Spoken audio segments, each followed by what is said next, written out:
Shalom. First and foremost, I'm going to give all praises, glory, and honor to Yahweh, by Hashem, Yahweh Shai, by Hashem, Rokak Kodash. I want to give double honor to the elder apostle, great millstone, who rule well. Salutations and much love to the rest of you sincere Akim, pushing the word in truth and sincerity. This is the cleric Izar coming at you with another lesson. I am continuing in my lot to bring you my on series from excerpts of Hollywood. It's going to be another movie that I utilize that is based on a true story. All right, I call this lesson, Once Divided, Always Divided. The date of this film, when it was released, was December 9th, 2001. The title of it is The Day Reagan Was Shot. Directed by Cyrus Nowrasteh. The film is loosely based on events surrounding the Reagan assassination attempt on March 30th, 1981 by John Hinckley Jr. I'm going to get into why I believe this film is loosely based on those events. But it does depict a media frenzy, a divided White House cabinet, so keep that in mind. That's the reason why the title of this film. A divided White House cabinet and staff with little or no control and a fictional threat of international crisis. Now, on this date, March 30th, 1981, a delusional John Hinckley Jr. tried to kill President Ronald Reagan to gain the affection of actress Jodie Foster from Taxi Driver fame, directed by Martin Scorsese. In this film, after the president is shot, of course, his life hangs on a thin thread at the hospital while the Soviet Union at the time is ready to invade Poland on the brink of a revolution. Okay.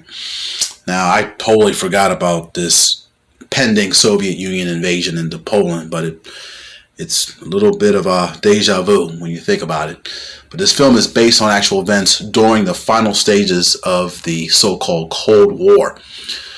Now, I'm not sure where you can find this film, but you can find clips of the actual historical event on YouTube. And the reason why I'm saying it's deja vu is because if you think about the current events with Russia preparing to invade Ukraine, it's like what they say, history repeats itself. So even in this film, depicting the actual events that played out during this Cold War era, it's clear to the people in the know that it's inevitable that an ultimate clash is going to occur between the two superpowers being America and Russia.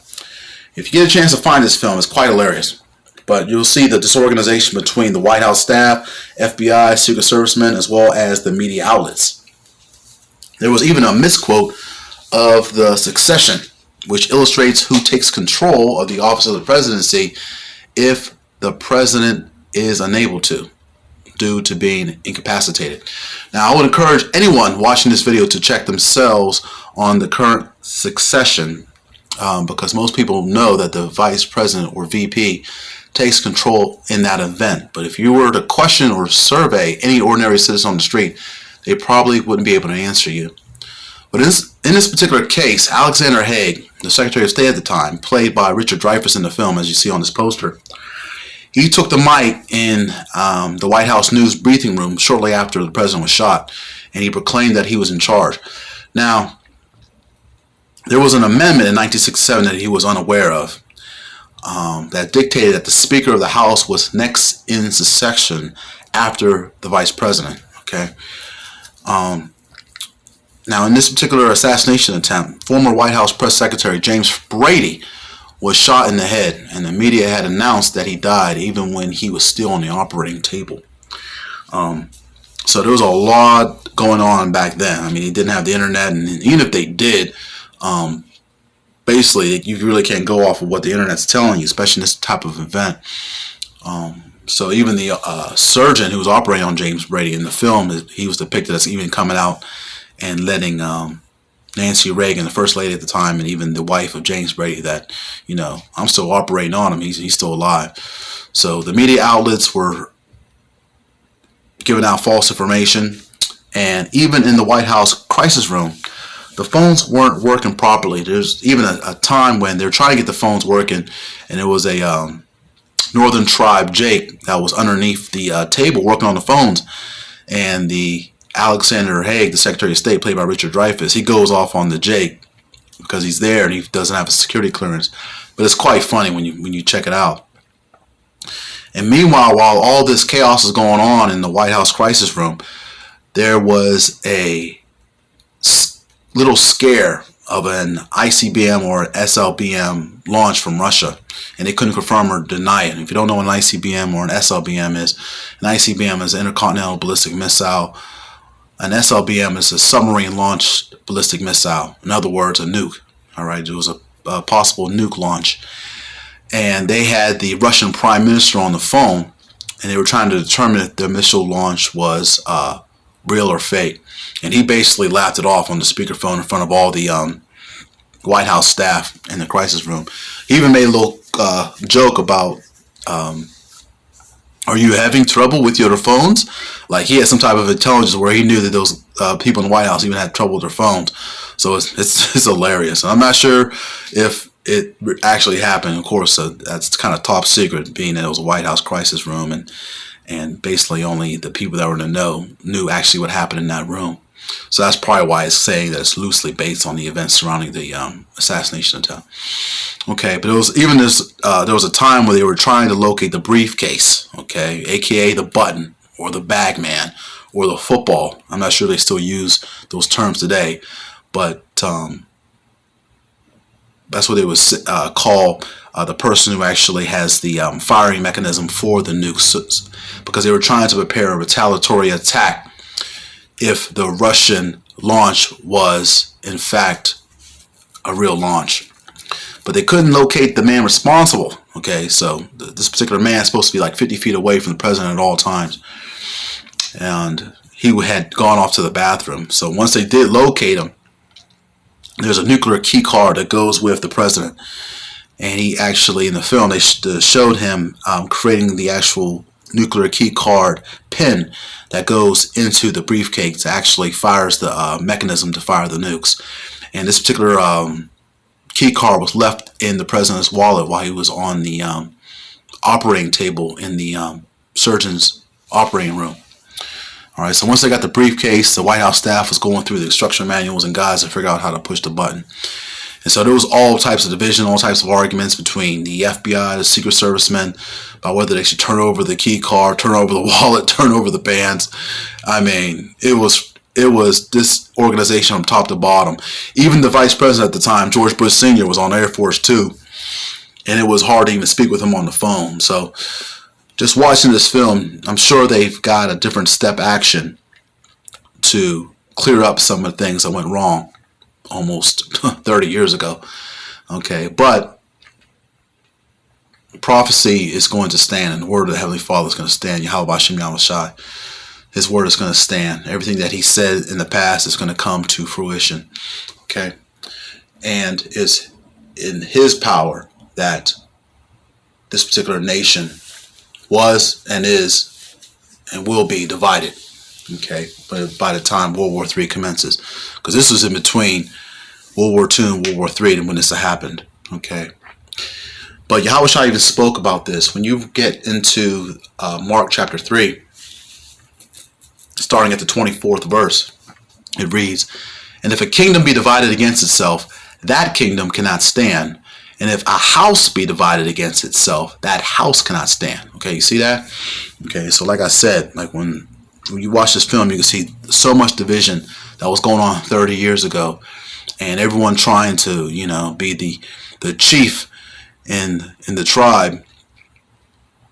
It just shows you that struggle of power can really make someone fall off their high horse, I should say. Okay, but if you want to become acquainted to the prophecy concerning Russia, all you need to do is read Ezekiel chapter 38 plus chapter 39. And there are countless videos done by our elder apostles and other groups within Great Millstone that go into this particular prophecy. And I'm not going to really hit those particular points, but I just wanted to concentrate on the actual division. And there's even other prophetic videos that are out there that aren't even associated with the truth, but that definitely clarifies a future war with Russia. And that's what we're drastically approaching. So even if this particular squabble with Ukraine boils over, there's still going to be Russia involved in World War III. Okay? But what you people need to understand is that the leaders of these foreign governments are ultimately directed by the Most High. Okay? The prophecy is that these two superpowers will be going to war with each other in World War III, like I just finished mentioning. This particular prophecy shall be done according to the Lord's will. Okay, and to prove that, you just need to read the book of Proverbs, chapter 21, verse 1. Proverbs, chapter 21, verse 1, and it reads, "The king's heart is in the hand of Yahweh Hashem Yahushai, as the rivers of water. He turneth it whithersoever he will." Okay, so everything is up to the Most High. Okay, and everything that he said in the past shall be done in the present as well as in the future.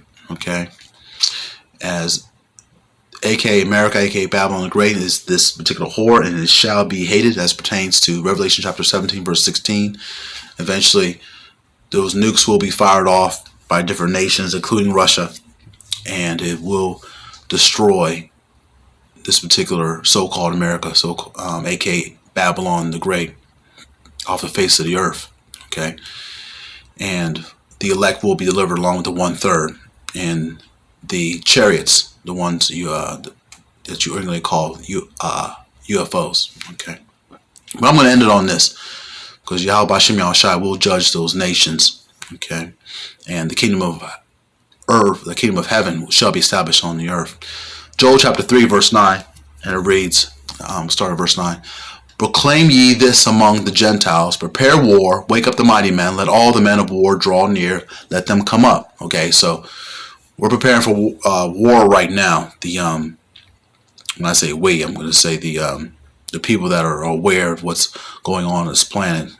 Probably I should say the banking elite. They're preparing for this World War III. It's already been planned going back years, and ultimately it's Yahweh Hashem Yahushai who has ultimately planned this particular war, because he's going to send his son in this World War III to deliver the elect, like I said, in the 1/3. Okay, verse 10.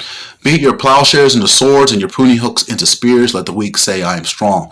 So those weak is going to be all those different nations that in the past were being bullied by Babylon the Great, aka America. Okay, and now they're going to be the ones that are going to be beating up the bully.